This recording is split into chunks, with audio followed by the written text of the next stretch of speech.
হরিওম।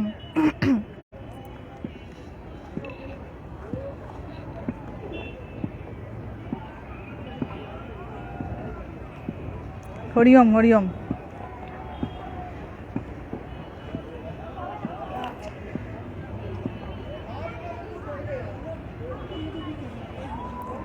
আজকে আমার লাইভে আসার কোনো কথা ছিল না, বাট অ্যাকচুয়ালি খুব সুন্দর একটা জায়গার সামনে বসে আছি, ওই জন্য লাইভটা করছি। অ্যাকচুয়ালি এটা গঙ্গার পাড়, মানে এটা রামঝুলা যাকে বলে ঋষিকেশে। তো আমি এখানে এসেছি, তো আমি ভাবলাম যে এখান থেকে একটা লাইভ করা যাক, আপনাদের দেখানো যাক জায়গাটা কেমন।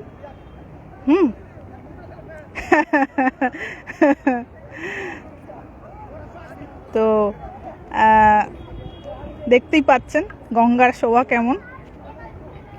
আমি যে জায়গাটায় বসে আছি সেটা হচ্ছে আমার সবথেকে ফেভারিট জায়গা।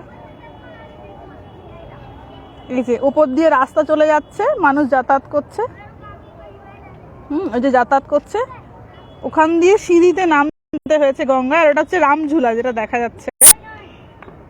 রিভার রাফটিং হচ্ছে, ওই তো আসছে রিভার রাফটিং, সামনে আরো আসছে, সব মুন্ডু দেখা যাচ্ছে ছোট ছোট।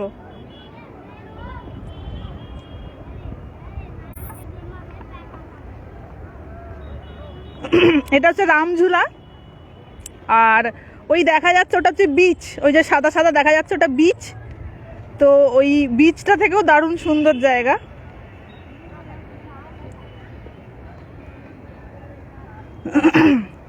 আর এই পরমার্থ নিকেতন যেটা,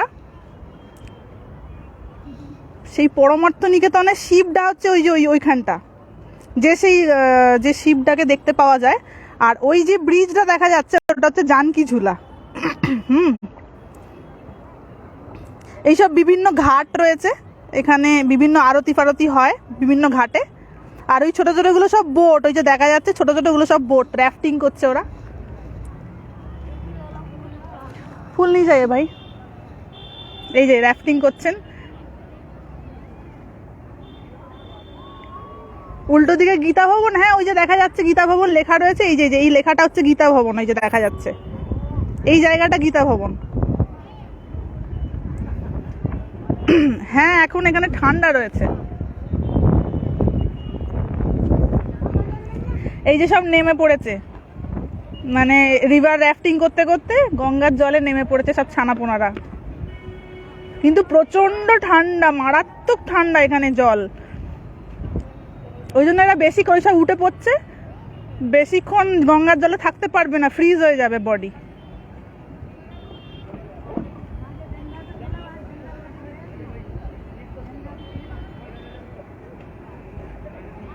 এই যে একটি ছানা নিচে নেমে পড়েছে, সে প্রচন্ড ঠান্ডা জল। এরা সব মানে বাইরের, নর্থ ইন্ডিয়ার বা ওয়েস্ট বেঙ্গলের বাইরের, কারণ এত ঠান্ডা সহ্য করতে, ওই উঠে পড়ছে।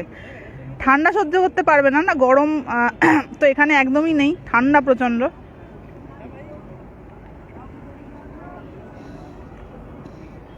আর ওই যে ওখান থেকে এইটা হচ্ছে গঙ্গা নদী পারাপার করছে, এদিক থেকে এই যে বোটটা যাচ্ছে এদিকে, এই বোটটা এ হচ্ছে এই নদী পারাপার করে।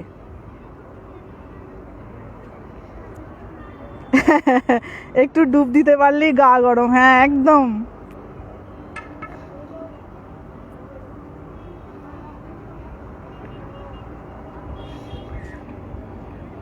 আর এই যে পাহাড়টা বলে দিই, এই পাহাড়টা হচ্ছে নীলকণ্ঠ পাহাড়, ঠিক আছে। এখান দিয়েই গিয়ে যেতে হয়, ট্রেকার পাওয়া যায়। ওই ট্রেকার পেয়ে গেলে সেটাতে করে প্রায় 1 ঘন্টা যেতে হয়।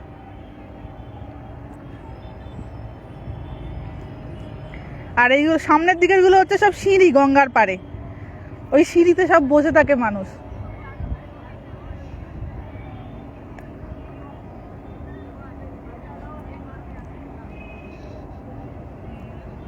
হ্যাঁ মনের সব জঞ্জাল ধুয়ে যাবে, অসাধারণ। এই যে অনেকে কামনা করে সব ফুলে কি সব বাতি টাতি দিয়েছে, এই যে দেখা যাচ্ছে এই যে ভেসে ভেসে যাচ্ছে, এতে প্রদীপ জ্বালিয়ে ভাসিয়ে দেয় অনেকে।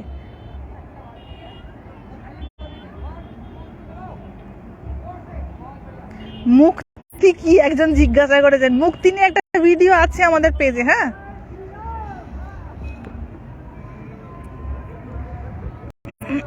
এইখানে আমি লাইভটা এই জন্য করছি, এখানে সাউন্ড নেই গঙ্গার। অন্য কোনো জায়গায় গেলে গঙ্গা মানে স্রোতের সাউন্ড আছে প্রচুর, শোনা যাবে না লাইভ ভালো করে। কিন্তু আরেকটা ব্যাপার বলে দিই, যারা র্যাফটিং করছেন তারা জানেন না যে এইখানেতে ম্যাক্সিমাম মানুষ র্যাফটিং করতে গিয়ে 1 বছরেতে মানে ডুবে যায়। খুব রিস্কি জায়গা এই জায়গাটা। তো বাইরে থেকে লোকজন আসে তো বুঝতে পারে না। মুসৌরি নয়, এটা ঋষিকেশ।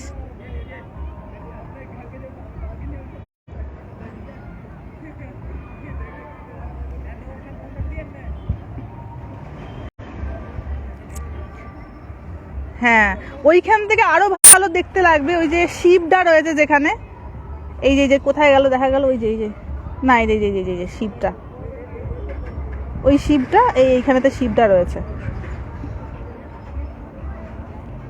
ওইখান থেকে জায়গাটা আরো ভালো। ওদিকে হ্যাঁ রোদ পড়ছে, আমি পাহাড়ের আড়ালে আছি তো ওই জন্য।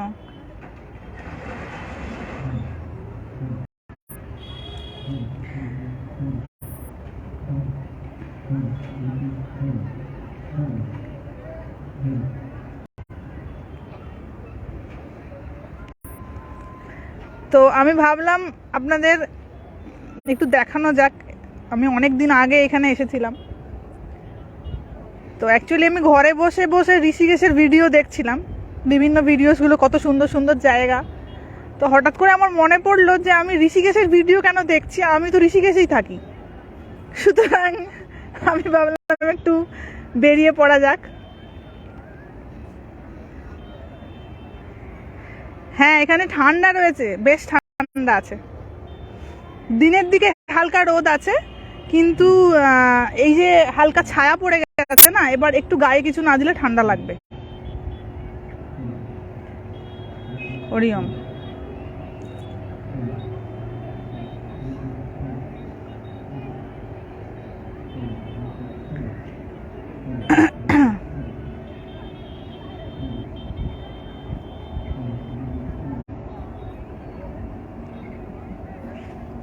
হ্যাঁ, যারা এসেছেন বেড়াতে তারা জানেন, কিন্তু যারা আসেননি তারা তো কখনো ওভাবে দেখা হয়নি তাদের। এখানে একটু গভীর, ওই জন্য স্রোতটা কম। দেখুন এখানে না জলটা কেমন শান্ত মতো, অতটা নেই, কিন্তু খুব গভীর এখানে জলটা।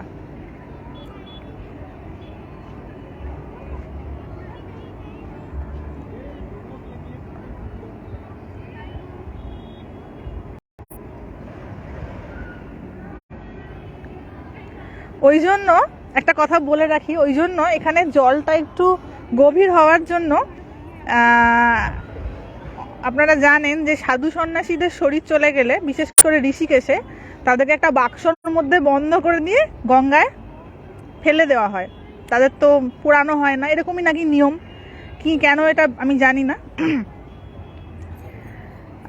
তো অনেক সময় দেখা যায় কি, যদি অন্য কোনো জায়গায় হয়তো তাকে মানে সাধুটিকে জল সমাধি করা হয়, সেখানে ঠিকভাবে ভাসে না। ওই জন্য ম্যাক্সিমাম সাধুর জল সমাধি এইখানেই হয়, এই জায়গাটা যেখানে জলটা খুব গভীর, না হলে ভেসে আসার ব্যাপার থাকে। যদি গভীর না হয় তো জলে তো যাবে না। তো ম্যাক্সিমামই যারা উত্তরাখণ্ডে সাধু সন্ন্যাসী থাকেন, তাদের শরীর চলে গেলে এই জায়গাতেই তাদেরকে জল সমাধি দেওয়া হয়। গীতা অনুরূপ মুক্তি কি যদি বলেন, আরে দাদা, মুক্তি যা গীতার মুক্তি একই। কি গীতার মুক্তি আলাদা আর অন্য মুক্তি আলাদা নাকি? মুক্তি তো একটাই, একরকম ভাবে মুক্তি হয়। তো ওখানে ওটা বলা রয়েছে, প্রকৃতির জিনিস প্রকৃতিকে ফিরিয়ে দেওয়া। হ্যাঁ, এক্স্যাক্টলি, প্রকৃতির জিনিস প্রকৃতিকে ফিরিয়ে দেওয়া হয়। আর যেহেতু গঙ্গা অত্যন্ত পবিত্র, তাই সেখানেই সমাধি দেওয়া হয় সাধু সন্ন্যাসীদের। যত সাধু সন্ন্যাসী রয়েছে, বেনারসও সম্ভবত, এখান থেকে মানে গঙ্গোত্রী থেকে বেনারস পর্যন্ত ম্যাক্সিমাম সাধু সন্ন্যাসীদের সলিল সমাধি হয় জলেতে।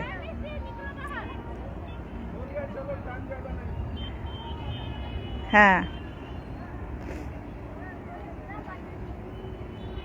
মনটা ভরে গেল, তাহলে একটু গঙ্গাটাই দেখাই। হ্যাঁ, এই ব্রিজটা অ্যাকচুয়ালি নতুন হয়েছে জানেন তো, এটা তো জানকী ঝুলা, এই ব্রিজটা ছিল না, এটা কুম্ভ উপলক্ষে হয়েছে। মানে এই যে কুম্ভ মেলা গেল 2000 কততে 21-এ বোধ হয় গেল, হ্যাঁ 21-এ গেল কুম্ভ মেলা, ওই কুম্ভ মেলা উপলক্ষে এই ব্রিজটা বানানো হয়েছে। এটা হচ্ছে জানকী ঝুলা। আর এইটা হচ্ছে রামঝুলা, এই যে এটা হচ্ছে রামঝুলা, কালকে রামনবমী। ভালো হয়েছে, রামনবমী আসছে, আমরা রামঝুলার সামনে বসে রয়েছি, এ বেশ ভালো।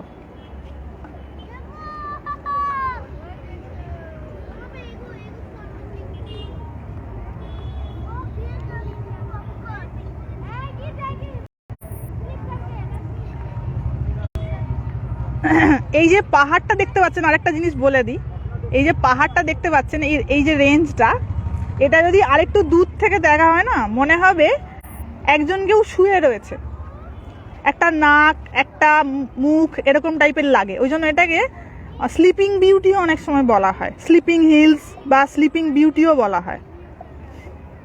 বাঁদর নেই না, বাঁদর এখানে তো নেই তেমন উপদ্রব, মাঝে মাঝে থাকে, একটু ভেতর দিকে জঙ্গলের ভেতর ঢুকলে থাকে।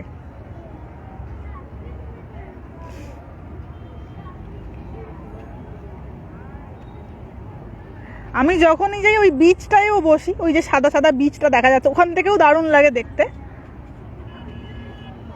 কিন্তু এইখানটাতে সব থেকে ভালো লাগে। আমার জলের সাউন্ড নেই, হ্যাঁ এখানে তো একটু গভীর তো গঙ্গাটা, ওই জন্য জলের সাউন্ড নেই। আমি ভাবলাম কেউ তো নেই আমার সঙ্গে, আমি একা মানুষ।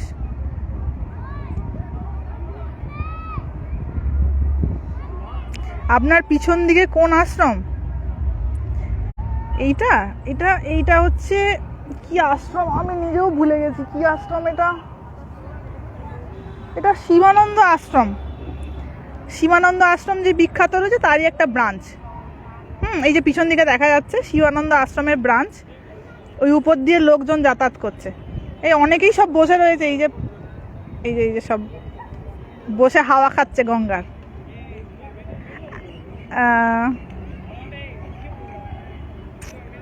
রামনবমী সম্পর্কে কিছু বলবো? রামনবমী বাবা রামের জন্মদিন, রামের জন্মদিন।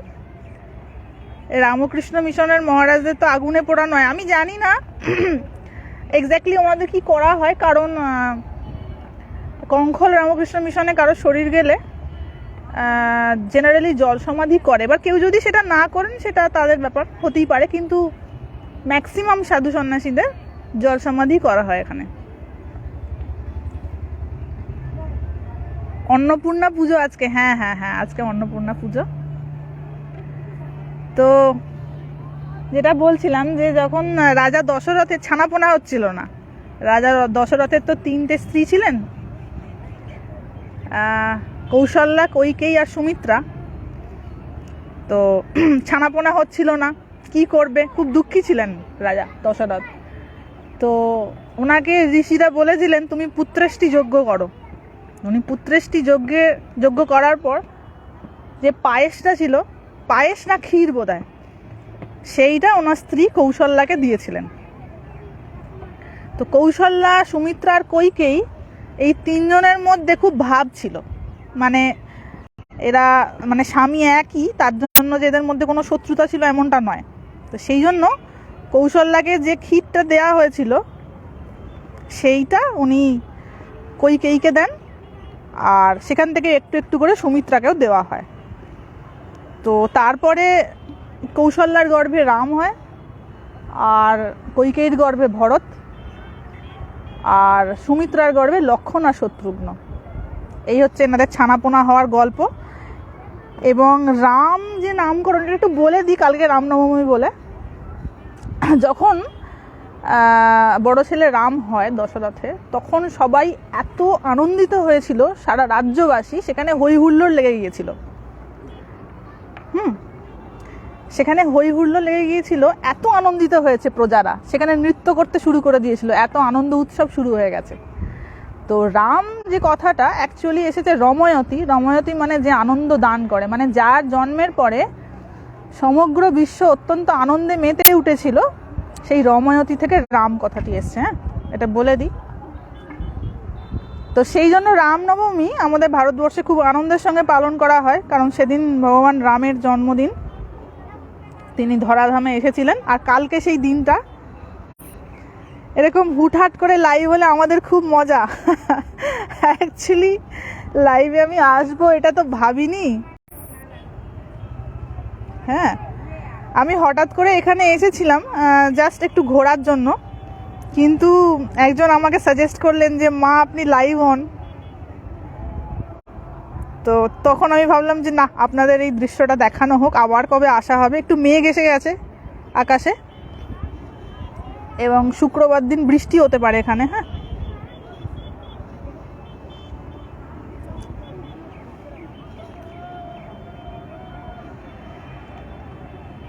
আজ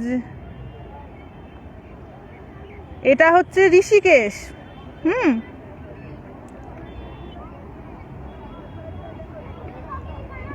এ নিরন্তর জল বয়েই চলেছে। আমাদের মনে যেমন ইচ্ছের অন্ত নাই, একটা ইচ্ছে যায় আর একটা ইচ্ছে চলে আসে, গঙ্গাতেও জলের অন্ত নাই, জল নিরন্তর বয়ে চলেছে।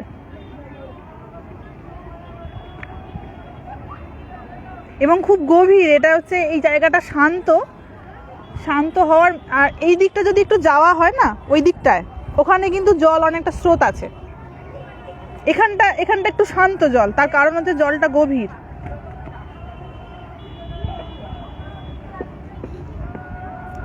সব হই হই করতে করতে আসছে, র্যাফটিং করে তো এখানে।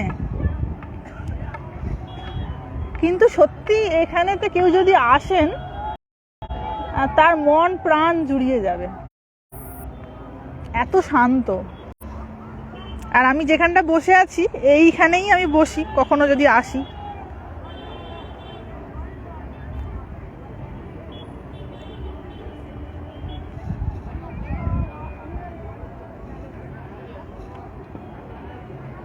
ওই যে সব হই হই করতে করতে আসছেন, ওই ব্রিজটা দিয়ে সব লোকজন যাতায়াত করছে। এবং এই ব্রিজটা হচ্ছে, এই তিনটে ব্রিজ মানে রামঝোলা, লক্ষ্মণঝোলা আর জানকীঝোলা, এই তিনটে ব্রিজ হচ্ছে এখানে গঙ্গার এপার থেকে ওপারে যাওয়ার একটাই মাধ্যম, মানে এইগুলোই হচ্ছে মাধ্যম।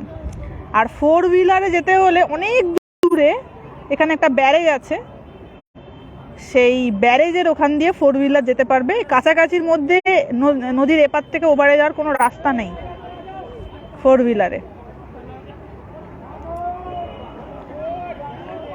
সব উঠে পড়েছে, সব আনন্দ করতে জলে নামে। এত ঠান্ডা লাগে, তাড়াতাড়ি করে বোটের ওপরেতে উঠে পড়বে।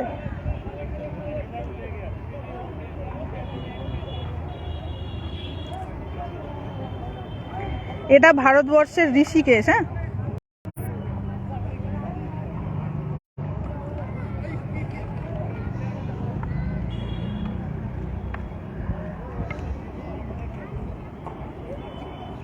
লক্ষ্মণঝোলা কেন বলে কি জানি, রামঝোলা লক্ষ্মণঝোলা দুটো নাম তো জানি, কিছু নিশ্চয়ই সম্পর্ক রয়েছে। ইচ্ছে করছে চলে যাই। আমি যেখানে থাকি সেখান থেকে এই জায়গাটা প্রায় 4.5 কিলোমিটার দূরে, মানে অটোতে করে আসতে হয়।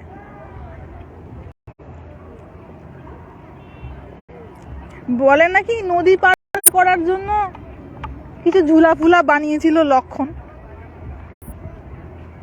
লক্ষ্মণ ঝুলা এখনো আছে, পরিত্যক্ত ঘোষণা হয়েছিল। হ্যাঁ, ওটা আবার হচ্ছে, নতুন করে তৈরি হচ্ছে। ওটা অনেক দিনের পুরাতন বলে ওটা দিয়ে এখন আর মানুষ যাতায়াত করে না।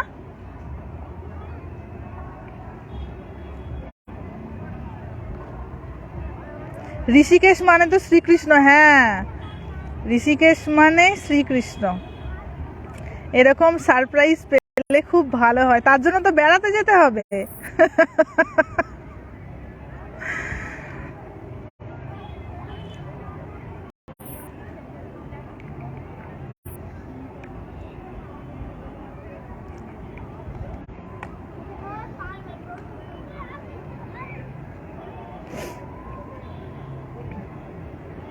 ধন্যবাদ।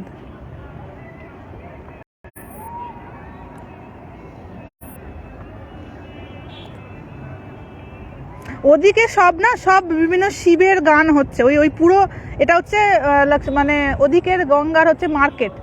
এই যে ভেতরগুলো যে সব রাস্তা যাচ্ছে এবং পুরো ভেতরে ভেতরে মার্কেট রয়েছে, তো সেখানে সব সময় ভগবানের গান হচ্ছে।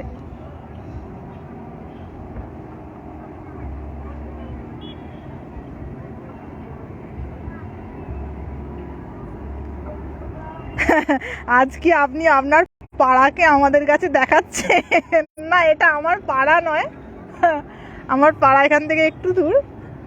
তো এইটা হ্যাঁ আমার লোকালিটি বলা যেতে পারে। ওই স্থানের নাম কি? স্থানের নাম ঋষিকেশ।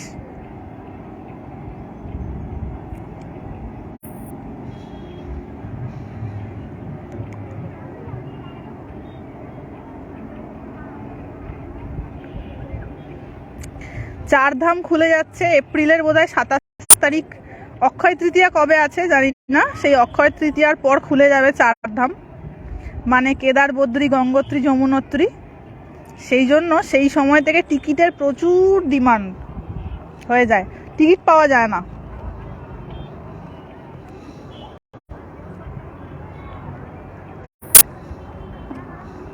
একদিন ব্যারাজের কাছে যাব, ওখান থেকে একদিন লাইভ হবো। ওটাও দারুণ জায়গা, মানে সেখানে জল স্টোর করে রাখা হয় এবং জলবিদ্যুৎ তৈরি হয়, ব্যারেজ রয়েছে।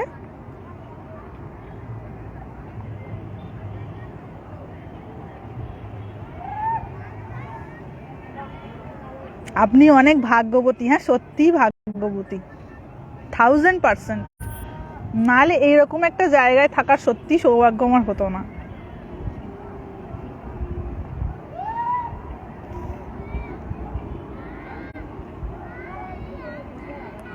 এত সুন্দর জায়গা আপনি এতদিন দেখাননি কেন? আসলে আমি আমার পেজটা শুরু করেছি অগস্ট মাসে, তো তারপর থেকে আর এখানে আসা হয়নি।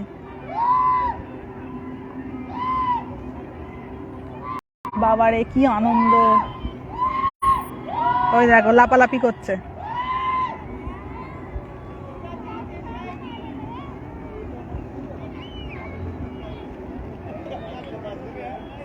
রুদ্রপ্রয়াগ থেকে বদ্রীনাথ কেদারনাথ কত দূর? রুদ্রপ্রয়াগ থেকে বদ্রীনাথ কেদারনাথ হবে প্রায় 150-200 কিলোমিটার হবে। এখান থেকে ঋষিকেশ থেকে দেবপ্রয়াগ হচ্ছে 70 কিলোমিটার। ঠিক তার মানে আরো 70 কিলোমিটার হচ্ছে রুদ্রপ্রয়াগ, মানে প্রায় 140 থেকে 50 কিলোমিটার। ওখান থেকে আরো প্রায় 140 কিলোমিটার গেলে তারপরে আপনার সোনপ্রয়াগ আসবে। সোনপ্রয়াগ থেকে পায়ে হেঁটে যেতে হবে কেদারনাথে, গৌরীকুণ্ড থেকে। হ্যাঁ, সোনপ্রয়াগ থেকে কেদারনাথে এই গৌরীকুণ্ড যেতে হবে 5 কিলোমিটার, অটোতে করে না ট্রেকারে করে। 7 ঘন্টার ডিস্টেন্স। কোথা থেকে? ও ওই রুদ্রপ্রয়াগ থেকে। হ্যাঁ হ্যাঁ হ্যাঁ,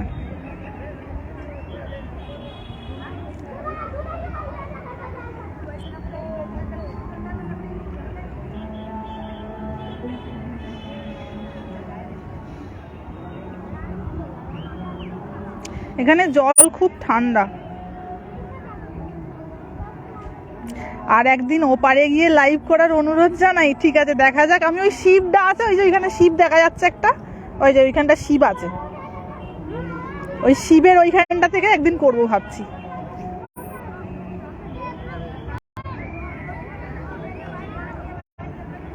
রুদ্রপ্রয়াগ থেকে, হ্যাঁ হ্যাঁ, রুদ্রপ্রয়াগ থেকে ওই সোনপ্রয়াগের ডিস্টেন্স প্রায় 7 ঘন্টা মতন।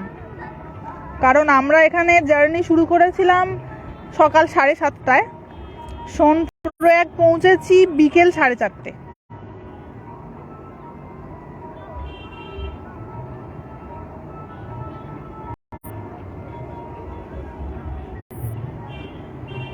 হেলিপ্যাডের ব্যবস্থা যদি বলেন, হেলিপ্যাডের জন্য আইদার উত্তরকাশী যেতে হবে, নইলে ওদিকে গুপ্তকাশী যেতে হবে। এখানে গাড়ি করে জার্নি করতে হবে।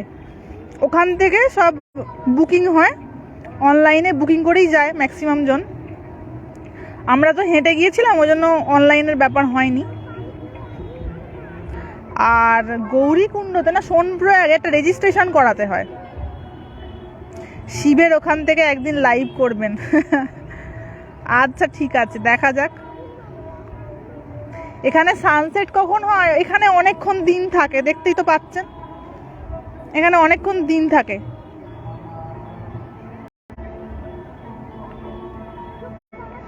ওখানে আরতি শুরু হবে কিছুক্ষণ পরে, ওই ওই শিবের ওইখানেতে। চারধাম যাত্রার খরচ কেমন হয় মা? আমরা দেখুন 4 জনে গিয়েছিলাম 7 দিনের জন্য। কেদারনাথ বদ্রীনাথ ছিল টার্গেট। গাড়ি ভাড়ি মিলিয়ে সব 50,000 টাকা খরচা হয়েছিল। গাড়িটা বুক করে নেওয়া হয়েছিল। গাড়িটা পার নাইট প্রায় 4,000 টাকা চার্জ করেছিল, সেইভাবে মানে 3600-3700 চার্জ করেছিল। মা চারপাশে কি পাহাড় দিয়ে গেলে? হ্যাঁ, চারিদিকটা পাহাড়। এই যে দেখিয়ে দিই একটু, চারিদিকটা পাহাড়। এই যে ওপরে পাহাড় আছে, দেখা যাচ্ছে না, বাড়ি টাড়ি আড়াল হয়ে গেছে বলে, কিন্তু পাহাড় আছে, পুরোটাই পাহাড়।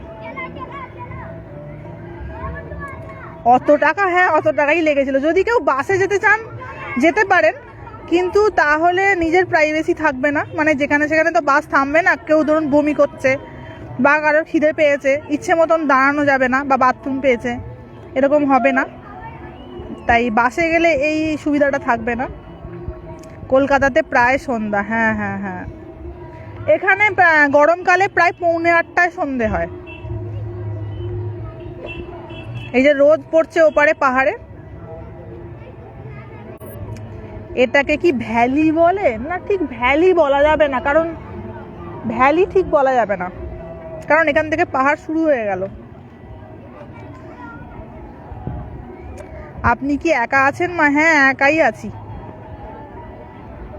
আর একজন কেউ থাকলে আমি তার সঙ্গে বসে বসে গল্প করতাম।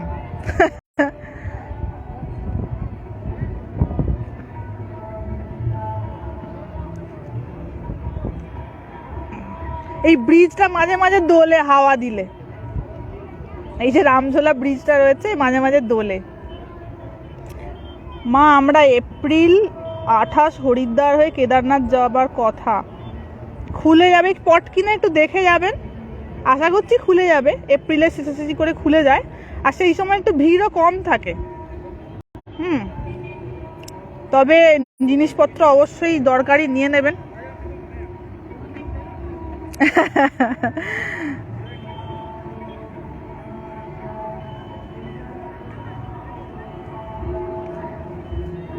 এই গঙ্গার জল যেমন নিরন্তর বয়ে চলেছে, ভগবানের কৃপা দৃষ্টি এমনি ভক্তের ওপর নিরন্তর পড়ে চলেছে। জলের যেমন অন্ত নাই, তার কৃপারও অন্ত নাই। গান শোনা যায় কোথা থেকে? হ্যাঁ, ওখানে তো সব কীর্তন বিত্তন হচ্ছে তো। ওই কাল রামনবমী, ওই জন্য এই 24 ঘন্টাই কিছু না কিছু চলে।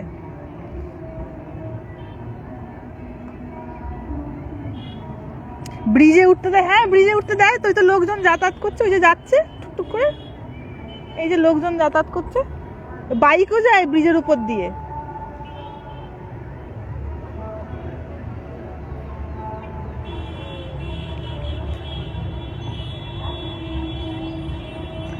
দরকারি জিনিস একটা নিয়ে নেবেন, যদি জানি না হেঁটে যাবেন কিনা বা খচ্চরের পিঠে চেপে যাবেন কিনা। শীতের জামা কাপড় তো অবশ্যই নেবেন, প্রয়োজনীয় মেডিসিন নেবেন। আর জুতোটা যেন কাপড়ের না হয়, এমন জুতো হবে যেটা না ভিজে যায়, কারণ ওখানে বৃষ্টি পাবেন আর তুষারপাতও পাবেন আশা করছি। আর একটা নিয়ে নেবেন, রেনকোট, কারণ বৃষ্টি আসবেই, আর না হলে জ্বর চলে আসবে। বিরাট সেতু তো, হ্যাঁ বিরাট সেতু, বাইকও যায় ওর ওপর দিয়ে, আর হাওয়া দিলে মাঝে মাঝে দোলে।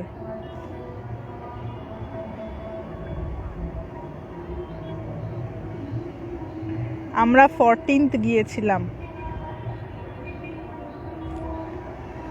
এখানে সব সময় 24 ঘন্টা কিছু না কিছু হয়। শিবের ভজন হচ্ছে, নয় অন্য কিছুর ভজন হচ্ছে, কিছু না কিছু সবসময়ই ভক্তিমূলক গান গঙ্গার পাড়ে হয়ে চলেছে।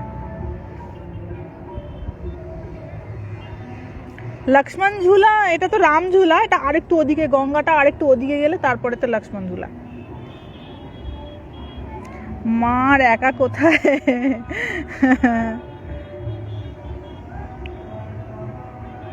এবং বেশ চিন্তা লাগে যখন, না জানেন তো, যখন ওই সেই ঝড়টা হয়েছিল, ঝড় বলবো, ওই যখন বানটা এসেছিল জলটা প্রায় ওই ব্রিজের নিচ দিয়ে দেখুন একটা সুতো মতন দেখা যাচ্ছে, ওটা একটা তার, প্রায় ওইটা টাচ করে যাবে এতটা জল উঠে গিয়েছিল। ব্রিজটা টাচ করতে পারেনি, কিন্তু ব্রিজের একটু নিচে একটা তার আছে দেখা যাচ্ছে, ওই তার পর্যন্ত টাচ করে গিয়েছিল। গঙ্গার ধার ধরে যাওয়া যায় না, গঙ্গার ধার ধরে ওভাবে যাওয়ার উপায় নেই, এদিক দিয়ে যাওয়ার উপায় নেই, ওদিক দিয়ে যাওয়ার উপায় আছে। ওই গঙ্গার ধার দিয়ে লক্ষ্মণ ঝুলা সোজা চলে যাচ্ছে বয়ে বয়ে, নদীর ধার বেয়ে বেয়ে রাস্তা আছে। আর ওখানে সাধুদের সব কুঠিয়া রয়েছে রাস্তার ধারে ধারে, ছোট ছোট ছোট ছোট সাধুদের কুঠিয়া রয়েছে। সুনামি না, সুনামি ঠিক না, যেটা সেই 2013 সালে বান এসেছিল না গঙ্গায়, সেইটা।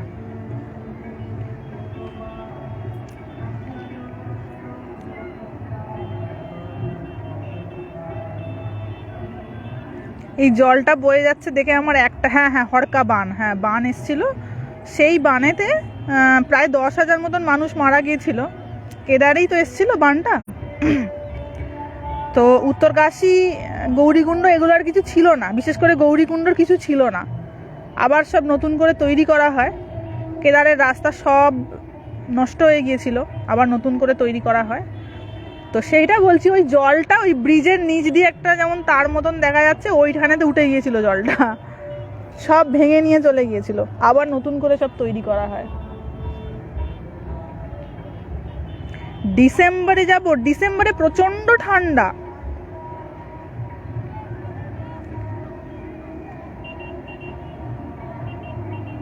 মাতাজি আপনি ওখানে কত বছর ধরে আছেন? আমি প্রায় 9 বছর হতে চললো। আহা হা, কি সুন্দর গান হচ্ছে গো।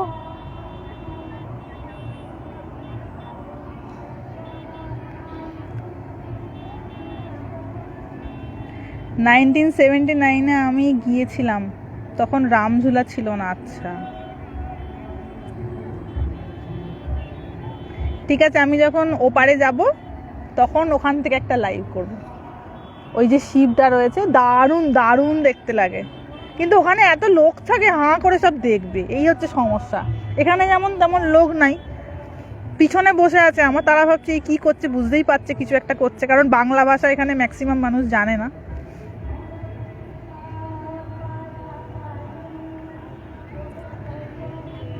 এখানে সন্ধে হতে হতে অনেক দেরি এখন। আপনি কি রামকৃষ্ণ মিশনে আছেন? না না, রামকৃষ্ণ মিশন এখান থেকে অনেক দূর। রামকৃষ্ণ মিশন কংখলে, কংখল এখান থেকে প্রায় 30 কিলোমিটার দূর।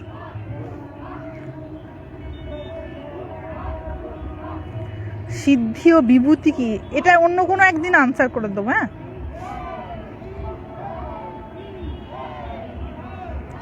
খুব শান্ত পরিবেশ, হ্যাঁ খুব খুব শান্ত পরিবেশ।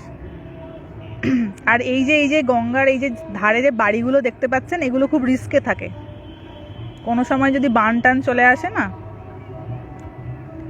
তো সব থেকে বেশি রিস্ক এদেরই থাকে। এই জলটার সাউন্ড শোনা যায় না, তেমন সাউন্ড নেই এখানে, খুব গভীর বলে জলের সাউন্ড নেই। যেখানেতে একটু হালকা সেখানে স্রোত বেশি, আর এখানে ঢাল খুব একটা নয়, ঢাল আছে অতটা নয়। খুব ঠান্ডা না, আছে মোটামুটি ঠান্ডা আছে।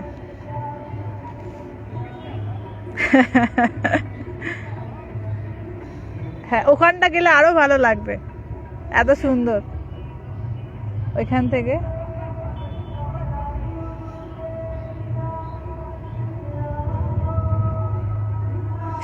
শিবের গান হচ্ছে।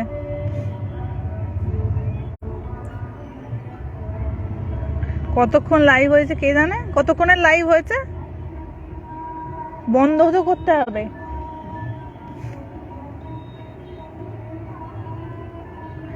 সিদ্ধি ও বিভূতি কি, এটা আপনি আমাকে একটা অন্য কোনো লাইভে জিজ্ঞাসা করবেন। হ্যাঁ, নেক্সট লাইভ আমাদের শনিবার হবে দীক্ষা নিয়ে।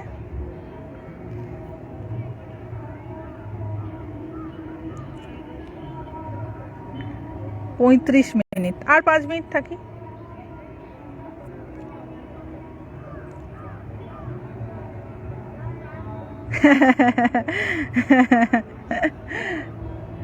কারণ এই গঙ্গাই অ্যাকচুয়ালি আমাদের পশ্চিমবঙ্গে যাচ্ছে। তো আমি যখন এখানে বসে থাকি আমি ভাবি যে যে জলটা এখান দিয়ে বইছে, যদিও অনেক শাখা নদী এসে মিশবে, উপনদী বলে না শাখা নদী বলে, ওগুলোকে ভুলে গেছি, শাখা নদী বলে মনে হয়। শনিবার কোথায় হবে, কোথায় হবে না মানে এখানে হবে না, মানে এই গঙ্গার পাড়ে নয়, আমি ঘর থেকেই করব, দীক্ষা নিয়ে একটু আলোচনা হবে। কেদারনাথ গেছিলাম যখন ঋষিকেশের ওপর দিয়ে, কিন্তু নামা হয়নি, তাই অক্টোবর যাব ঋষিকেশ। অক্টোবরটাই অ্যাকচুয়ালি এক্স্যাক্টলি আসার সময় ঋষিকেশ।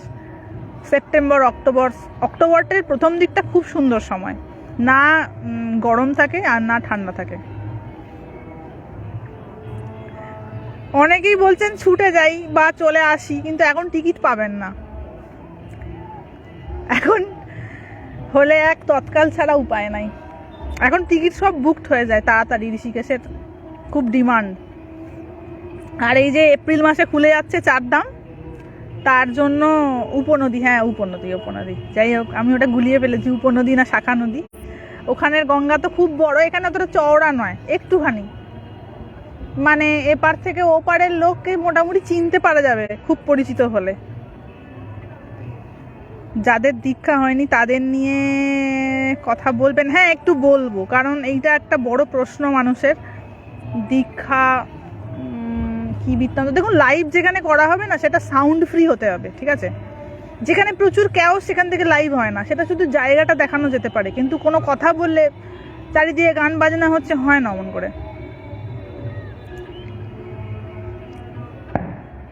বীজ মন্ত্র কি?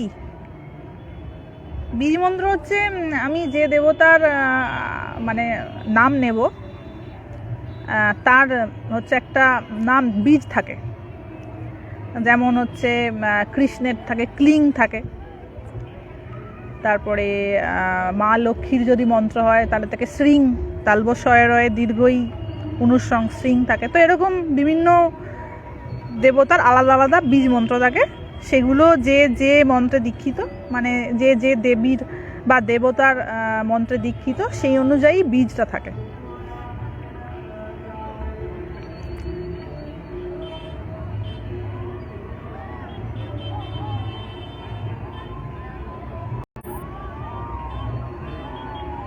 দীক্ষার লাইভের জন্য আমি অপেক্ষা করে আছি। আচ্ছা, না অ্যাকচুয়ালি সমস্যাটা তাদের হয় না যাদের দীক্ষা হয়ে গেছে, ম্যাক্সিমাম সমস্যাটা তাদের যাদের দীক্ষা এখনো হয়নি, প্রথম কথা। দ্বিতীয় কথা হচ্ছে যাদের দীক্ষা হয়ে গেছে ম্যাক্সিমাম ক্ষেত্রে তারা দীক্ষা মন্ত্রের মানে জানেন না, এটা একটা বড় খুব স্যাড ফ্যাক্টর। এবং বলে দিই, ভবিষ্যতে যারা কখনো দীক্ষা নেবেন কারোর থেকে, অবশ্যই অবশ্যই সঠিক উচ্চারণ এবং সঠিক অর্থটা জেনে নেবেন। কলকাতায় কি গরম, ওখানে কি ঠান্ডা, ওই জন্যই তো ঋষিকেশ ভগবান শ্রীকৃষ্ণের বাস, কি না? শনিবার কটায়? রাত 8টায়। আমাদের এদিকে কবে আসবে? এই তো ফিরলাম ওখান থেকে, শনিবার রাত 8টায়। আমি পোস্ট করে দেবো। আপনি কি সারা বছর কেদারনাথ থাকেন?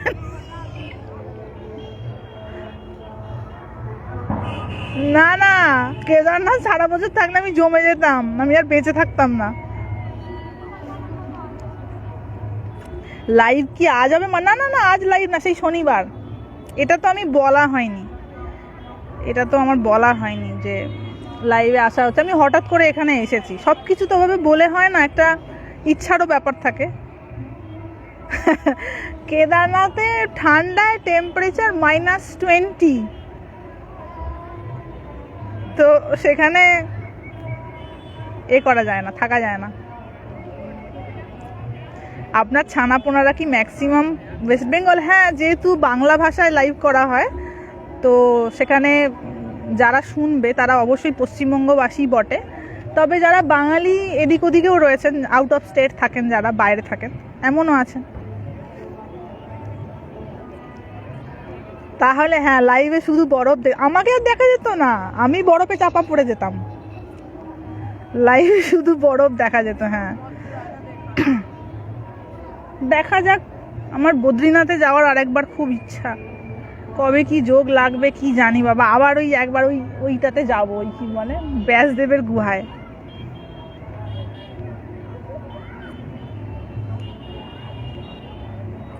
আমি দীক্ষা মন্ত্র পাবার পরই ভাবছিলাম, পরে উনি বুঝিয়ে দিলেন আর বললেন যত জপ করবে নিজের মধ্যে অনুভব করবে। বাহ বাহ, এটা খুব ভালো। বাংলাদেশেও আছে আপনার ভক্ত। সরি, সারা বছর? হ্যাঁ হ্যাঁ হ্যাঁ হ্যাঁ, ঋষিকেশে থাকা হয়। না, দীক্ষা দিই না। ওই ছবিটা অসাধারণ ছিল। কোনটা বলো তো? আমি কিরকম বোকা, মানে এত ভালো একটা জায়গায় গেলাম, একটা ভালো করে রিলস বানাতে পারিনি। সবাই দেখছি ক্যামেরা নিয়ে ছুটছে বা কত রিলস বানাচ্ছে, অমন সুন্দর একটা জায়গা কেদার বদ্রী। আমি একটা কোনো রকমের ভিডিও তুলেছি, তাও রিলস বানানোর জন্য নয়, ভালো লেগেছে তাই। একটা ভালো করে ছবি তুলতে পারিনি, ভালো ভিডিও তুলতে পারিনি। ভুলে গেছি তো, মনে নেই। ফিরে আসার পর মনে হচ্ছে যে এই রে, কিছুই তো তোলা হলো না তেমন। যে ছবিটা পোস্ট করেছিলেন, হ্যাঁ হ্যাঁ হ্যাঁ হ্যাঁ, ওইটা হচ্ছে একদম এন্ডে, বদ্রীনাথ পার করে ওটা যেতে হয়, প্রায় 2.5 কিলোমিটার মতন। ওখানে সরস্বতীর মন্দির আছে, সরস্বতী গুহা, তার সামনে ব্যাসদেবের মূর্তিটা রয়েছে।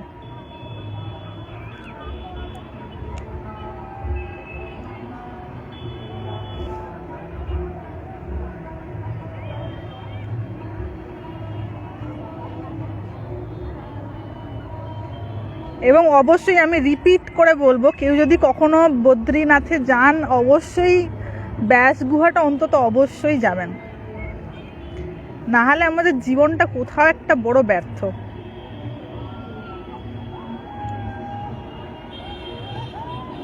এবং আমারও মনে হয়েছে যে আমি ঋষিকেশের এমনি এদিক ওদিক অনেক জায়গায় ঘুরেছি, কিন্তু ওই জায়গাটা যেন একটা অদ্ভুত মাহাত্ম্য।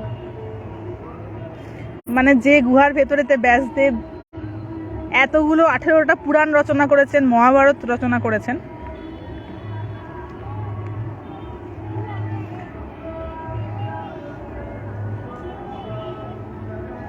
ওখানে আশা করি সন্ধে হয়ে গেছে এখন।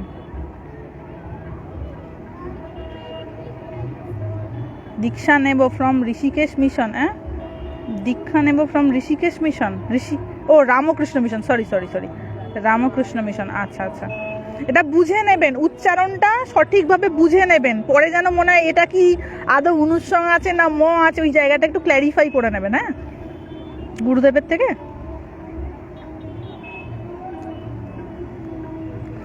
হ্যাঁ, ব্যাসদেব, কেন ওটা আমি বলেছিলাম লাইভে। ব্যাসদেব এই যে গণেশকে বলেছিলেন লেখার জন্য, ওই গল্পটা আমি বলেছিলাম যখন ওই লাইভটা করেছিলাম থেকে, বদ্রীনাথ থেকে না, মানাগ্রাম থেকে করেছিলাম। খুব আবঝা আবঝা লাইভটা, ভালো বোঝা যায়নি কারণ নেটওয়ার্ক ছিল না সেখানে, একদম এন্ড তো। হ্যাঁ, ব্যাস গুহাতে ওনার মূর্তি দেখলে ভয় পাবেন সত্যি। ওখানে ছবি তোলা নিষেধ, না হলে আমি ছবিটা তুলতাম, কিন্তু ছবি তোলার কোনো পারমিশন নেই ওখানে।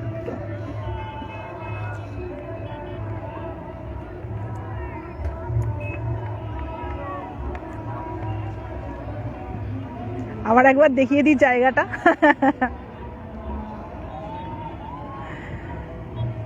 আচ্ছা, সন্ধে হবে একটু বাদেই, ওদিকে তো এখনো আলো। হ্যাঁ, এখানে অনেক পরে সন্ধে হয়, সকালও হয় পরে, সন্ধেও হয় পরে। হ্যাঁ, এখানে খুব ঠান্ডা আছে বাবা, আমার তো এখনই ঠান্ডা লাগছে। এখন ঋষিকেশ থেকে লাইভ, এইসব আসছেন ছানা।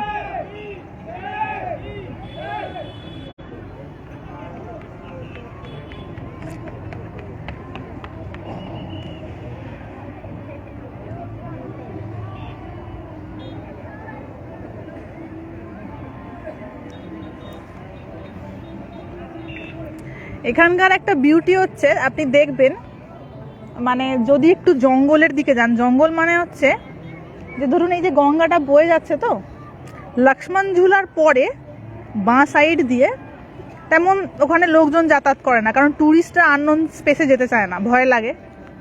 তো ওখান দিয়ে একটু জঙ্গলের ভেতর দিয়ে গেলে দেখবেন, কত কেউ যদি যান কখনো, কত সাধু সন্ন্যাসী ওখানে সব মানে আড়ালে বসে জব করছে।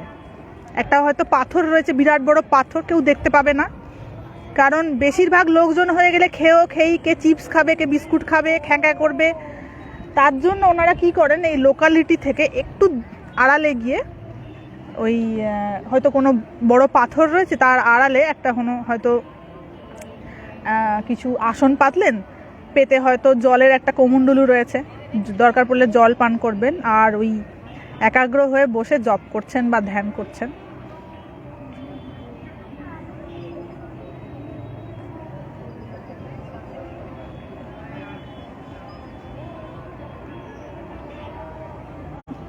এইটা একটা এখানকার বিউটি। এখানে পাহাড়ের গা বেয়ে বেয়ে অনেক ছোট ছোট গ্রাম চলে যাচ্ছে, কারণ যারা ট্যুরিস্ট আসে ম্যাক্সিমাম হয় কি, তারা ওই একদিন স্টে করে, হয় ত্রিবেণীঘাটে স্টে করলো, না হলে রামঝুলা এখানে কাছাকাছি কোথাও স্টে করলো। স্টে করার পর কি হয়, তাদের আর আশপাশটা দেখার আর সুযোগ হয় না। ভাল্লুক থাকে না, ভাল্লুক জঙ্গলের ভেতরে আছে, লকডাউনে বেরিয়ে পড়েছিল। সাপ নেই, হয়তো থাকলেও একটা, মানে বেঙ্গলেতে যে হারে সাপ রয়েছে এখানে সে হারে নেই। পাহাড়ের ভেতর থাকলে থাকতে পারে, কিন্তু যেখানে লোকালিটি রয়েছে, মানুষ রয়েছে, সেখানে সাপ প্রায় নেই বললেই চলে। লকডাউনে বেরিয়ে পড়েছিল ভাল্লুক, ইয়া বড় ভাল্লুক, ভাল্লুকের জ্বর এসেছিল, আর বাঘ বেরিয়েছিল, বাঘ হসপিটালের ভেতর বাঘ ঢুকে পড়েছিল। ওই ওই যে পেছন দিকে আপনাদের যে জঙ্গলটা দেখালাম, এই যে দেখিয়ে দিই, এই যে পিছন দিকের যে জঙ্গলটা, ওই জঙ্গল থেকে বাঘ এসে সাঁতরে এপারের হসপিটালে চলে এসেছিল। মানাগ্রাম থেকে এগুলো ভীমপুল আছে, হ্যাঁ ভীমপুলের সামনেই তো সরস্বতী গুহা।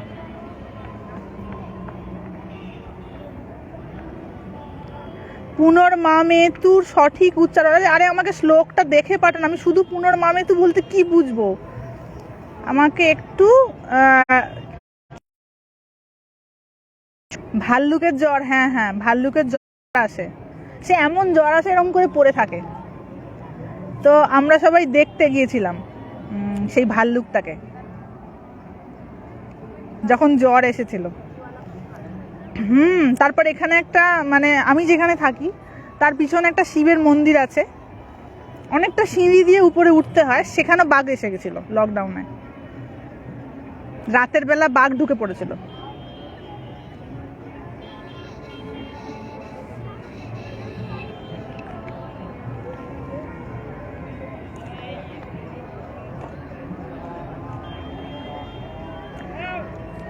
জপাত সিদ্ধি মানে হচ্ছে জপ হইতে যে সিদ্ধি, মানে নিরন্তর জপ করতে করতে যে সিদ্ধি হয় সেটাকে জপাত সিদ্ধি বলে।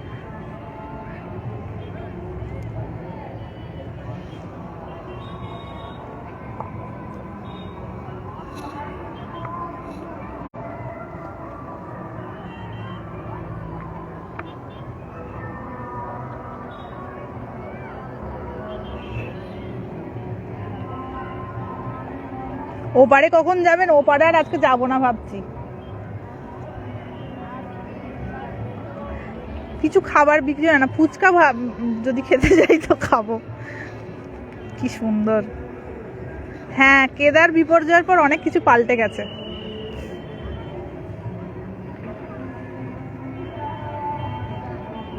এটাও অনেকটা নিচুতে, আমি যেখানটা বসে আছি এই যে এখানটা অনেকটা সিঁড়ি দিয়ে নামতে হয়। এটাও কোনো আশ্রম হবে।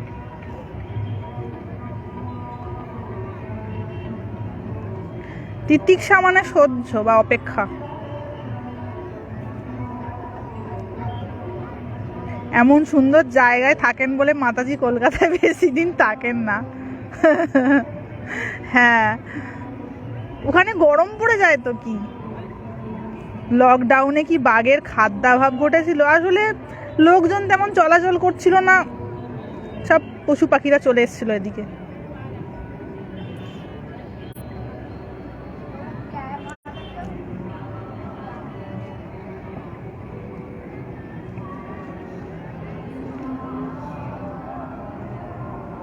এখানে অনেকে একটা এরকম বাটি মতন নেন, এরকম অনেকে, এটা একটা বিজনেস এখানকার, অনেকে করে।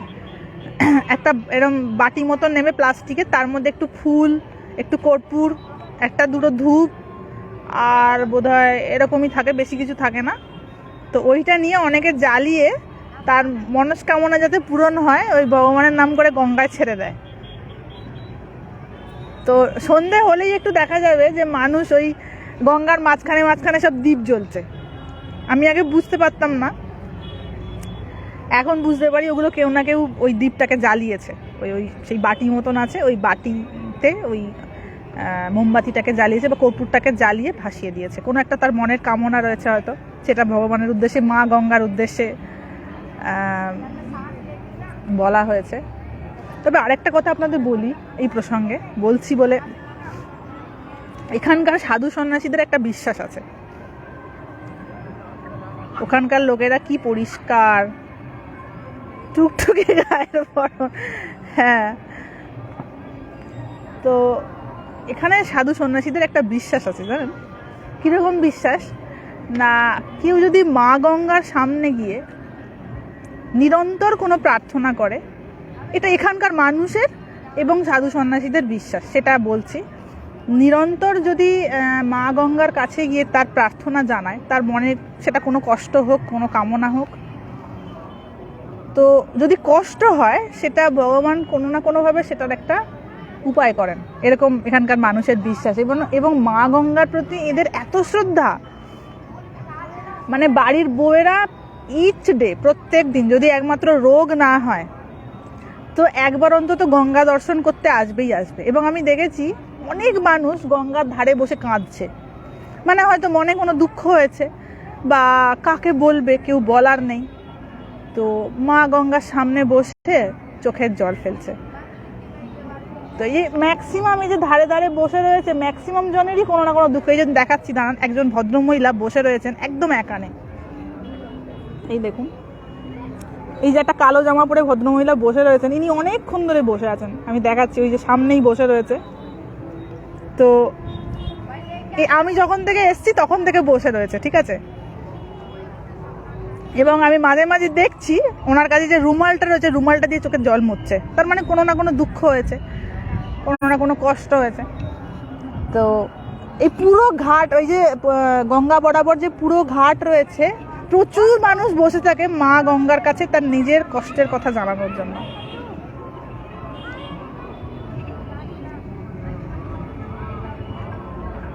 পরম গতি করেন, কেউ যখন থাকে না তখন উনি আমাদের কথা শোনেন। অবশ্যই এরকম আমার নিজের দেখা এরকম একটা ঘটনা রয়েছে, আমি নিজে দেখেছি এরকম একটা ঘটনা একজনের জীবনে, একজনের না একাধিক জনের জীবনে দেখেছি, যে বাঁচার আর কোনো উপায় নেই, এবার বোধহয় মরেই যাবে, মানে কোনোভাবেই তার এমন একটা পরিস্থিতি, তার কাছে হয়তো মানে মরে যাওয়া ছাড়া আর উপায় নেই, সব দিক থেকে বিধ্বস্ত, কিন্তু ভগবান এমন ঘুরিয়ে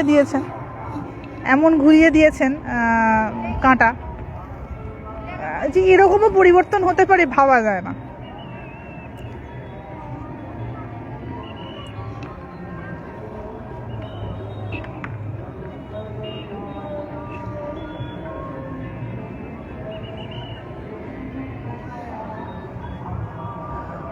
ওই আরতিটা একদিন আপনাদের দেখাবো, দাঁড়ান।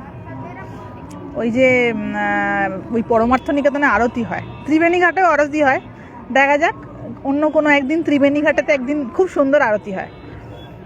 এবং ওখানেতে সব একটা ব্যাপার হয় কি, ধরুন আরতি হয়ে গেল, বিশেষ করে ত্রিবেণী ঘাটে আরতি হয়ে যাওয়ার পর ওখানে এমনি ভজন হয়, আর ভজনেতে দুনিয়ার লোক এসে ওখানে নাচতে শুরু করে, মানে সে বুড়ো বাচ্চা, ছেলে মেয়ে, বিদেশি এবং অন্যান্য দেশে সব যারা আরতি দেখতে আসে, তারা ওই ভজনের গান শুনে সব নাচতে শুরু করে দেয়। তো আসি যেন কত আপন, মানে এমনভাবে ট্রিট করে মানুষ একে অপরকে, যেন কত দিনের চেনা, সব যে যার একে অপরকে ধরে নাচতে শুরু করে দেয়। শিবের মাথায় গঙ্গা জল দেয়, হ্যাঁ, বেনারসের গঙ্গা না, ঋষিকেশের গঙ্গা।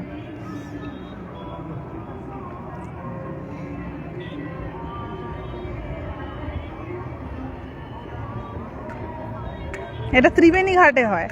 আমি তো প্রথমে দেখে অবাক হয়ে যেতাম যে এরকম আবার হয় নাকি, কিন্তু প্রত্যেক দিন ওখানে যদি আবার একটু বেশি, বিশেষ করে যদি দোলযাত্রা হয়, এই যে দোলযাত্রা গেল, দোলযাত্রার সময়ে অনেক লোকের আগমন হয় ত্রিবেণী ঘাটে, এবং সেখানেতে দীর্ঘক্ষণ একজন সেখানে লাইভ কনসার্ট হয়, মানে সেখানে কোনো গান বাজনা বাজিয়ে দেওয়া হয় এমনটা নয়, লাইভ কনসার্ট হয়, একজন সেখানে অ্যাপয়েন্ট করা রয়েছে যিনি গান গান। এবং অনেক সময় দেখা যায় কোনো হয়তো ধরুন সিঙ্গার, বাইরের সিঙ্গার হয়তো মুম্বাই থেকে এসেছেন ভিজিট করতে, সেখানে হয়তো দুটো গান গাইলেন, তো দেখা যায় অনেক সময় তাদেরকে ত্রিবেণী ঘাটেতে। কৃষ্ণের পুজোতে গঙ্গা জল দেওয়া যায়, কেন দেওয়া যাবে না? যে কোনো পুজোতেই গঙ্গা জল দেওয়া যায়।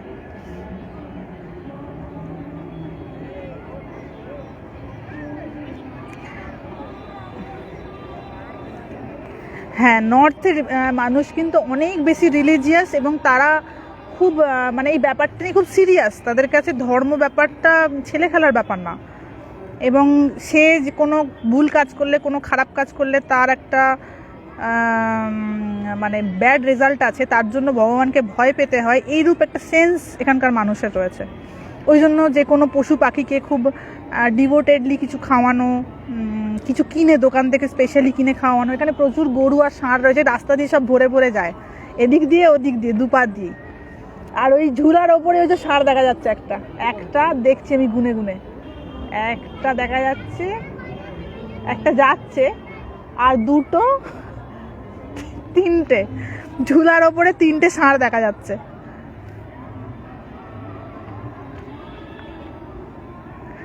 হরিদ্বারের হর কি পৌড়ি ঘাটে হ্যাঁ গঙ্গা আরতি হয়।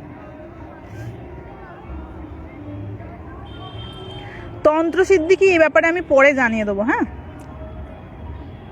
বাসন্তী পুজো কিন্তু নিষ্ঠা কই, ওখানে পুরো নবরাত্রি। ও বাবা, নবরাত্রি মানে, এখানে নবরাত্রি মানে ধরুন এরা ক্ষেত্রী বলে কিছু একটা, ওই ঘাসের মতন কি একটা ওরা করে, তো এরা সব ভেজিটেরিয়ান খায় সেদিন। ভেজিটেরিয়ান মানে এখানে সবাই ভেজিটেরিয়ান, মাছ মাংস তো খাই না, কিন্তু পেঁয়াজ রসুনটাও খাওয়ায় না এখানে, ঠিক আছে, নবরাত্রির দিন। এবং আমি দেখেছি এরা এতটাই নিষ্ঠার সঙ্গে করে, মানে ছোঁবে না তো একদমই ছোঁবে না। সেদিন কী সব ওরা বলে, কুট্টু ফুট্টু খায়, কুট্টুর পকোড়া এইসব খায়, মানে ওটাকে ওরা মানে আর কি নিয়ম।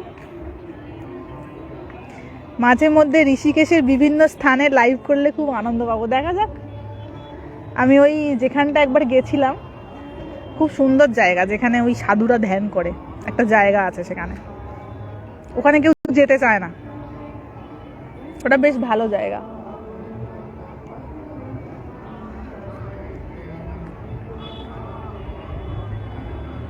হ্যাঁ, নর্থে আমি দেখেছি, মানে ধরুন বেঙ্গলেও তো দেখেছি, এখানেও এসে দেখেছি, এখানকার মানুষের মধ্যে ধর্মভাবটা অনেক সিরিয়াস, তারা ব্যাপারটাকে খুব সিরিয়াসলি নেয়, ওটা নেগলিজিবল ফ্যাক্টর এরকম নয় তাদের কাছে। এই মানে জীবনের অন্যান্য কাজের সঙ্গে আমার ধর্মজীবনটাকেও আমাকে খুব সিরিয়াসলি পারফর্ম করতে হবে, এই ব্যাপারটা খুব রয়েছে তাদের মধ্যে। সত্যি বাঘ এসেছিল? হ্যাঁ, সত্যি বাঘ এসেছিল, কি নরম।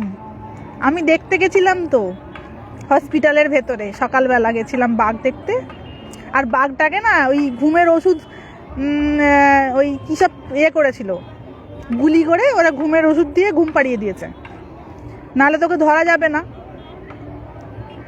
তো ওই জন্য ও ঘুমিয়ে পড়েছে। তখন আমি যখন গেছি দেখছি এত বড় বাঘ হসপিটালের ভেতর শুয়ে আছে, আর ওই পড়ে গেছে লকডাউনে। আমি গিয়ে একটুখানি একটু হাত দেবো বলে ছুঁয়ে দেখছি, কি নরম, খুব নরম গা। এখানে পুজোর দিন বেশি করে ননভেজ খায় সব। হ্যাঁ,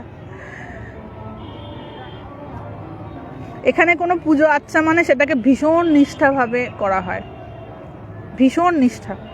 ছোঁবে না তো ছোঁবে না, বাচ্চাটাও ছোঁবে না। কোনো বাচ্চাকে যদি আমি লোভ দেখাই, এই খাবি, বলবে না খাবো না। মানে নিয়ম যদি পারফর্ম করতে হয়, কোনো নিয়ম, যে কোনো পুজোর নিয়ম যদি পারফর্ম করতে হয়, সেটাকে খুব নিষ্ঠার সঙ্গে পালন করাটাই ভালো নয় কি? সেটা যতটুকুন যে পারবে। এখানে বোধহয় আজকে অষ্টমী, ওই জন্য লুচি টুচি, যেমন আমরা বেঙ্গলে লুচি খাই অষ্টমীর দিন দুর্গাপুজো, এখানেও সব চারি বাড়িতে লুচি, তারপরে ছোলা ছোলা সেদ্ধ করে কী সব করে, তারপরে সুজি, এইসব এখানে করে। এবং বাচ্চা মেয়েকে, ওই যেহেতু কুমারী অষ্টমীর দিন কুমারী পূজা হয় আমাদের ওখানে, আজকের দিনে, আজকে অষ্টমী তো ওই সকাল সকাল সব বাচ্চাদেরকে ইনভাইট করা হয় তাদের বাড়িতে গিয়ে গিয়ে, যে তুমি আমার বাড়িতে আসবে, তাদেরকে পূজা করা হয়, পূজা করে তাদেরকে খাওয়ানো হয়, তাদেরকে উপহার দেওয়া হয়, তাদেরকে দক্ষিণা দেওয়া হয়। এটা প্রত্যেক বাড়িতে হয়, মানে এরকম নয় যে কোনো মন্দিরে হয় বা কোনো আশ্রমে হয়, প্রত্যেকটা বাড়িতে এখানে পালন করে। ঘুম পাড়ানি ইঞ্জেকশন ট্রানকুইলাইজার, হ্যাঁ ওইরকমই কিছু একটা হবে। তো গুলি করেছে, ঘুমের ওষুধ, ও শুয়ে পড়েছে, বাঘটা বিশাল লম্বা ছিল তো। এখানে কি পুরীর মতন পান্ডা আছে? না না না, এখানে অত ঝামেলা নেই। আমাদের এখানে ঋষিকেশে অত ঝামেলা নেই পান্ডা ফান্ডা নিয়ে।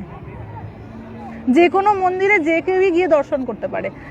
লক্ষ্মণ ঝুলায় একটা মন্দির আছে, 13 তলা মন্দির, সেখানেতেও ওই জুতো আর ব্যাগগুলো আলাদা রাখতে হয়, বাকি পান্ডার কোনো ব্যাপার নেই।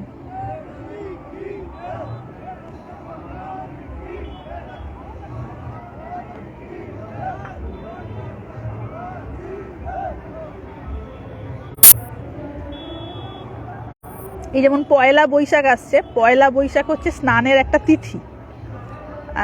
যখন কুম্ভ আসে, কুম্ভ স্নান, এবারে তো কুম্ভটা তেমন হলো না করোনার জন্য, তো কুম্ভ যখন আসে তখন কতগুলো তিথি থাকে এখানেতে, ওই তিথিগুলো প্রত্যেক বছর পালন করা হয়। যেমন মকর সংক্রান্তি একটা স্নানের তিথি, লিফট আছে, যাই না, বলতে পারবো না লিফট আছে কিনা, আমি কখনো উঠিনি মন্দিরটায়। আর হ্যাঁ, এই যে স্নান আসছে, যেমন ধরুন শিবরাত্রি স্নান এখানে খুব বিখ্যাত, প্রত্যেকটা বাড়ির ম্যাক্সিমাম মানুষ গিয়ে গঙ্গায় স্নান করে।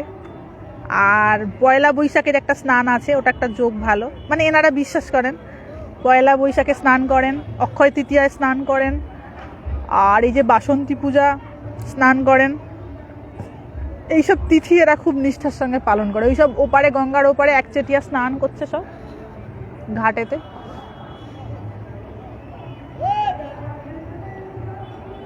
জয়ধ্বনি দিচ্ছে কারা? ও আচ্ছা আচ্ছা, আসলে ওই ওরা র্যাফটিং করছে, তো র্যাফটিং করতে করতে ওরা ওই মা গঙ্গার ধ্বনি দিচ্ছে,